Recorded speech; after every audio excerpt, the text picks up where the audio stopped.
ازاي ارجع حب جوزي ليا بعد ما مل مني؟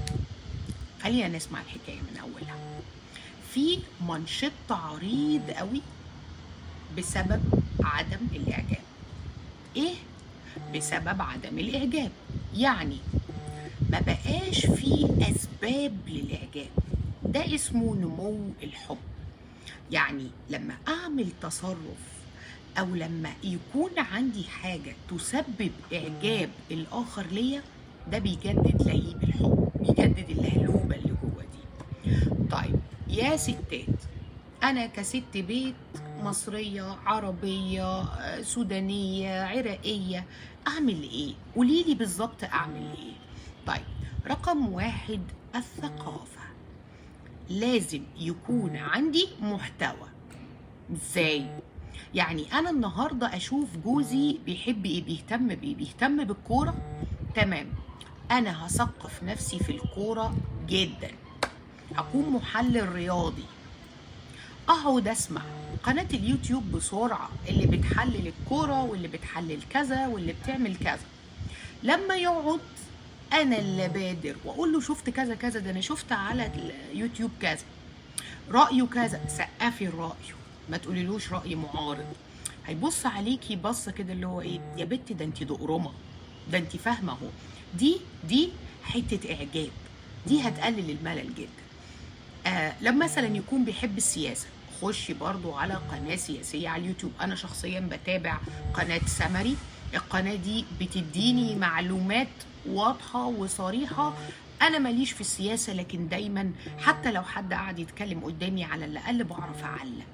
فخليكي دايما الست المثقفة. تاني حاجة، حاجات حلوة في شكلك. يعني لو انت من النوع القفيل في الميك اب، حاولي تقلليه شوية. لو انت جسمك مش حلو، حطي قدامك تارجت واحدة جسمها جميل. حطي قدامك جيلو، حطي قدامك واحدة. ليه لا؟ انت تقدري توصلي بالرياضة وبالدايت وبكل حاجة، تقدري توصلي، ابذلي مجهود. كل ما يشوف ده عينه هتيجي عليكي. جرأة يا ستي، انت شكلك حلو كده ليه؟ غذي عينيه كل شويه. تالت حاجه، اولادك. استخدمي اولادك انهم سلاحك. بمعنى، مثال، انا وعيالي مشغلين اغنيه تشيرفول جميله في المطبخ وبنحضر اكله، يخش يلاقيكوا عمالين ترقصوا وعمالين تتبسطوا، هيخش بهجه كده، هتخش عليه هيبص لك ويقول ايه يا بنت الايه جواه. ده هيجدد الحب وهيقلل الملل. حاجه تانية، اصدقائه ومراتات صحابه. في ستات رخمه يا جماعه، يعني معلش عذرا ان انا بقولها، بس في ستات قفيله ورخمه.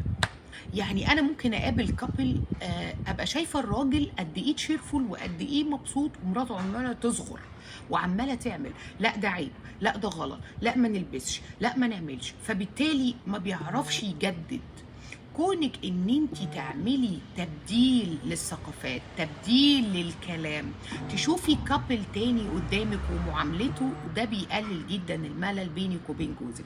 الراجل دايما بيحب مراته تشرفه، شرفيه شرفيه في الاجتماعات، ده هيقلل جدا مناطق الملل. لو انتي من الناس اللي بتعمل عادة مستمرة بسيطة، عادة مستمرة بالنسبة له بتضايقه، اعملي العكس.